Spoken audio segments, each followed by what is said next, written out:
Hello and welcome to the Kim Iversen Show. Thank you so much for being here tonight. This weekend, happening in Washington, D.C. at the Lincoln Memorial, is an anti-war rally. It's this Sunday, just after noon. Many of us are going to be gathering to really speak out against the endless war machine that the United States has been propagating. The demands for the rally are really simple. Not one more penny for war in Ukraine, negotiate peace, stop the war inflation, disband NATO, global nuclear de-escalation, slash the Pentagon budget, abolish the CIA and military-industrial deep state, abolish war and empire, restore civil liberties, and free Julian Assange. Yet, many of the anti-war voices, some of the big names in the anti-war movement, are refusing to participate in this anti-war rally because they don't like some of the speakers who've been invited, or maybe they don't like some of the people who are part of the organizing. It's one of the big problems we're seeing in trying to create these movements is some people are just unwilling to get together because of virtue signaling, morals or ethics or something else that they hold dear, even if they agree with every single demand of this anti-war rally. Now, recently, Chris Hedges, who's also going to be speaking at the event this Sunday, wrote a piece called "There Are No Permanent Allies, Only Permanent Power. If we do not build left-right coalitions on issues such as militarism, healthcare, living wage, and union organizing, we will be impotent in the face of corporate power and the war machine." Chris Hedges, welcome to the show. Thank you so much for being here. Yeah, thank you, Kim. This is a really a powerful piece, and I really want to get your opinion on this. You know, this squabbling that is going on between people who share the same value. You know, how do you get these people to drop their differences and come together for something that we all can be united against? Well, this gets into the whole culture of virtue signaling, the woke, so-called woke culture. And that is not about effective organizing. It's about moral absolutism, moral purity. It's actually very counterproductive in terms of building movements. But these people are not very effective at building movements. I mean, I think we have to acknowledge that the anti-war movement in this country is dead. Certainly extremely marginalized. Groups that I respect, Veterans for Peace, for instance, I'm on the board, did not endorse this event because they don't like some of the speakers. Ron Paul will be there. Code Pink, one of the co-founders, Medea Benjamin, was supposed to speak, and the staff asked her to withdraw, which unfortunately she did. But this is essentially emasculating any ability to build the kinds of coalitions to put pressure against this out of control militarism, which is not only, we can go all the way back to Vietnam, but let's take the last 20 years in the Middle East. And I'll preface that by saying I was the Middle East bureau chief for the New York Times. I spent 7 years there. It was just one fiasco after another: Libya, Syria, Afghanistan, Iraq, of course, parts of Pakistan, the proxy war in Yemen, and it's our weapons that do it. We know from the Pentagon, from the Afghan papers that were published by the Washington Post, that both the military and political leadership knew years ago that Afghanistan was a quagmire, which we weren't going to get out of. Why did it go on? Well, the same reason we've given $110 billion, that's almost twice the budget of the State Department, to Ukraine with no end in sight, because it enriches the war industry and because both parties are captive to the war industry. In fact, the Democrats are worse. There's more opposition to permanent war within the Republican Party than there is within the Democratic Party. So it's up to us. We're going to have to build coalitions and build alliances around these issues. I'm not a libertarian. I come out of the left. But this is not a rally about abolishing the minimum wage and Medicare, which I think many libertarians embrace. I don't. If there's a rally for that, I'll be on the other side. But organizing, great organizer like Saul Alinsky understood that you build coalitions around specific issues, and on other issues, those coalitions may not work. But there's a kind of, I think, immaturity on the part of the left, many on the left. And again, it's not necessarily about being effective. It's about cloaking yourself in this kind of, moral superiority, which I find kind of repugnant. Yeah, and it's really not only just the left. I mean, the left is certainly engaging in this, but there have been a lot of libertarians as well, people coming from the right who've also been very fiercely against certain speakers who were invited and have since distanced themselves from the rally because of it. So this moral posturing we're seeing is coming from all sides of the aisle. And it really is, it's disheartening to see. I sort of thought in my naive mind, I suppose, that this sort of moral, you have to agree with me on everything or you're no longer with me. I've seen this over and over throughout time of, well, if you disagree with me on this, then you must be a right winger. You could be a leftist on every single position, but then you disagree on this and suddenly now you're just part of the right. And this has been what's gone on over and over. And I always thought that that was more of like a neoliberal mentality or more of the mainstream Democrat mentality. And yet a lot of the people that were seeing this same sort of, the same attitude from are people that I thought were rising above that. I thought that they were the ones that were not believing in the mainstream corporate news. They were skeptical of narratives, pushing back on these things, and yet they still fall into that trap of, well, I can't possibly stand next to you because I don't agree with 100% of everything that you stand for, or there's one thing you stand for, I can't. I'm too against it, so I can't stand next to you, and that's really disheartening to see. And so how do we get people to? I thought your piece was really great. I wish more people would have read it before they started, let's say, taking to Twitter and airing how, smearing the event or airing all of the pointing at all the people they don't like, airing their grievances about it. I wish more people would have read this and said, Chris is right. We have to set this aside. And if we can agree on the demands of the rally, then there's nothing else in it. You're right. It's not saying we're going to abolish Social Security, right? If you can, it's not saying there were some people that said they didn't want to go because, well, like Code Pink and Medea Benjamin, the reason she can't speak or is not speaking is because of comments made by Jackson Hinkle, apparently, that were maybe viewed as, and I don't even know what the comments are, so I'm not making a comment about the comments. But apparently there was something said that was offensive. And, but it's like, is that part of the rally's ethos? Are they saying we're against this group of people? That's not what they're saying. They're saying we're against the warmongering group of people. And yet, I wrote a column a week before called Woke Imperialism. And that woke culture has been appropriated by corporate and military power. And I went through a list, so Janet Yellen is the Secretary of the Treasury, and she is trying to foster unemployment and job insecurity as a way to fight inflation. Lloyd Austin is African American and runs the Defense Department. Clarence Thomas sits on the Supreme Court. That branding, Glenn Ford from Black Agenda Report calls it representationalism, just functions as a mask, essentially to perpetuate, I would say, unjust structures which are grounded in white supremacy, institutional racism, and everything else, despite the veneer. So what we've seen is, again, I come out of the left, but a divorcing of substance. I think Obama was very much a figure who functioned as a brand. I mean, Advertising Age gave him its annual award for top marketer of the year after he won the election. The professionals understood exactly what he had done. And of course, that's why Cornel West called him a black mascot for Wall Street. So that wokeism has been quite effectively. I mean, we have transgender soldiers. I was outside the United States for 20 years, and the victims, hundreds of thousands of people dead, 14, 16 million displaced from our wars in the Middle East. They don't have the luxury of virtue signaling. I'm also a good friend of Julian Assange, was one of 6 people invited to his wedding. I can tell you that all of us who support Julian are not going to turn our backs on people who call for his freedom, his freeing, and dropping the extradition request because they happen to be libertarian. So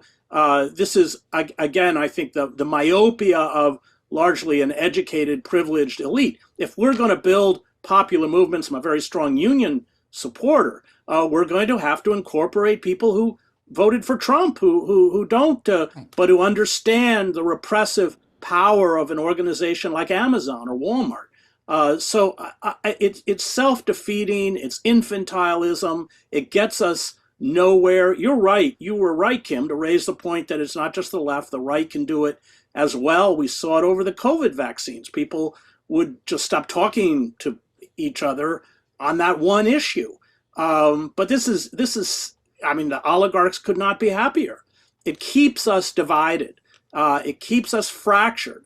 And if we're fractured, we're never going to be able to push back against the disemboweling of this country by a military machine. I mean, out of control militarism is the disease of late empire. I studied classics at Harvard, and Greek and Rome fell the same way. So you disembowel the countries, as Thucydides said in the Peloponnesian War, the tyranny that Athens imposed on others, it finally imposed on itself. That's what's happening. The most grotesque social inequality in American history. And if we're going to begin to build popular movements that have the capacity to pressure the ruling oligarchic elite, we're going to have to get rid of this very childish belief that the person sitting next to me doesn't embrace everything I embrace, whether that is from the left or the right. Yeah, and it does seem to be this seems to be one of those other negative byproducts of the duopoly, the two-party system, compared to like a parliamentary system, for example, where maybe I don't know, but maybe in those societies that have a parliamentary system, they're a little bit more open to having to build coalitions on certain issues, and sometimes you coalesce with this group, and then you don't coalesce with that group on a different issue. You go with this group instead on this other issue when it comes time to actually casting votes. And here in this country, because we just have this left, right, red, blue, people almost, they just naturally sort of divide right in half and say, you're either on my team or you're on the other team. Like sports, they don't understand that it can be fluid and you can shift. You don't have to coalesce with that person all day, every day. You can move on and partner with someone else when it best suits you. It seems like it's just one more of the negative consequences of this two-party system that we've built. I don't know what you think of that. Yeah, although I would throw in there that both parties slavishly serve the war industry, and not only give the Pentagon and the weapons manufacturers everything they ask, but more. For the last 8 years, the military budget has been going up and up and up, and they gave them $48 billion more than the Biden administration even requested. And so there's on this issue, on wholesale surveillance, on trade deals, on austerity, there really is very little daylight between the Republicans and the Democrats. And so they exacerbate these cultural divides, which in a way is kind of anti-politics, because on the substantial issues and the fact that both parties are captured by corporate power, what they argue about are fringe not fringe issues in terms of the political and the military trajectory of the country. I mean, George Bush may have started the wars, but Obama continued them. So, in fact, Obama expanded the drone war. Obama's assault on civil liberties was worse than Bush's. And so we are going to have to get smart. And that means that we're going to have to begin to build alliances and relationships.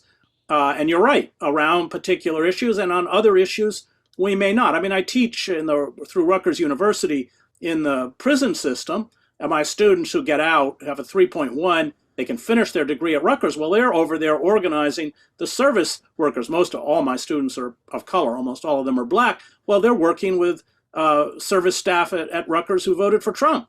But they get it. They get it, that the issue is building the union. The issue is not debating, which presidential candidate you supported. And if we don't get over that, if we continue to essentially cloak ourselves in this moral purity and then use that to exclude other people, and often on tangential issues or on one particular issue. I mean, I write about in the column Daniel Berrigan, well, arguably the greatest anti-war figure in American history, in and out of jail his whole life, 2 years in federal prison, a radical Catholic priest, but he opposed abortion.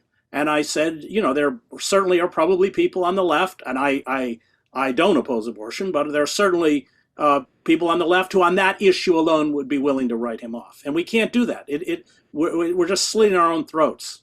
Right. Absolutely. We have to be able to coalesce. There was one part in your article, and I want to bring this one up. You said that this does not mean that there are no red lines. So you're saying, yes, we should coalesce with people, Right. but there are certain groups that you would not coalesce with. You said, quote, I would not join a protest that included neo-Nazi groups such as Aryan Nations or militias such as the Proud Boys or Oath Keepers. I can agree with you if they're the ones organizing it potentially, but what if they just showed up? I mean, or what if they were involved on this one issue? I mean, what if they said, yeah, I know that this is like a tricky spot to go into because everyone wants to just denounce 100% wholly, but I don't know if we can control, nor should we, who shows up to coalesce on one issue and one issue only. I think for No, me, I think you're right. yeah, go Yeah, ahead. I agree. I mean, if they show up, but I'm talking about if they organize it. If they're So, I mean, organizing, okay. the central tenets of those organizations are, one, they embrace violence, which I don't, but often that's racialized violence. And Right. if they want to show up, for instance, to this rally, they're more than welcome if they want to embrace those particular points that you read out, all of which I support. And But I only those, wouldn't if they join show up, a rally. right. Yeah, if they Sure, show up to everyone say, can oh, show we're up. going to add Everyone in should this show thing, up. right, right, right. We want Everyone everybody should show there. up. But Yes, yeah, this rally is not demanding violence. There are none of those demands that I have any problem with.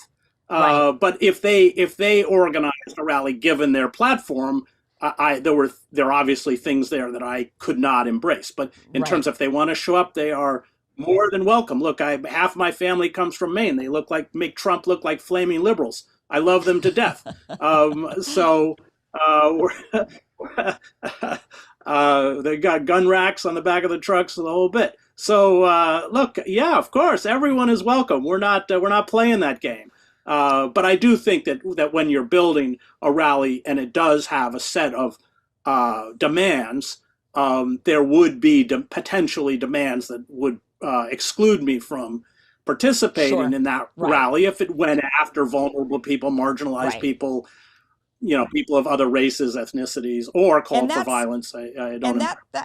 that really needs to be where that line is. I mean, people need to just say, okay, look, I'm going to look through the platform of what this particular rally is for.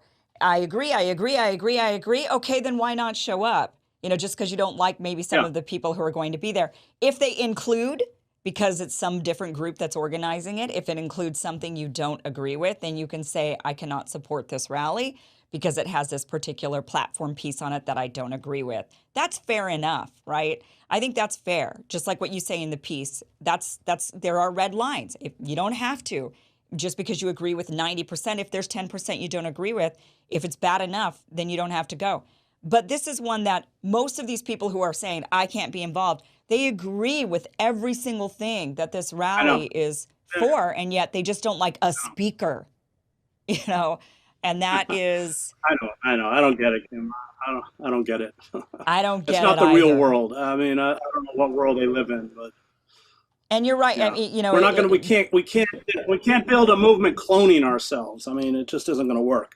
it isn't, yeah. And the people that are desperately needing it, like you mentioned, Julian Assange, will take anyone's help if their help is for that same Of common course. purpose of freeing Julian Assange, which is also part of this anti-war rally. So, Chris Hedges, thank you so much for joining us. Chris Hedges is a Pulitzer-prize winning former foreign correspondent for the New York Times, was with them for 15 years, but now he's got a great Substack. That is where you can find this piece. You can go to chrishedges.substack.com.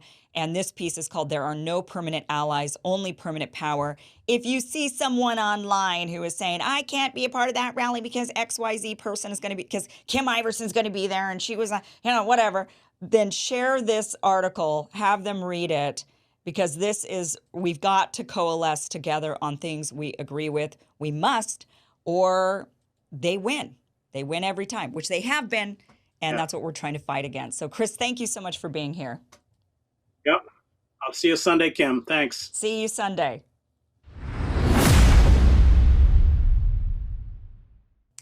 Well, in today's economic climate of inflation and general instability, many people are rethinking their investment strategies.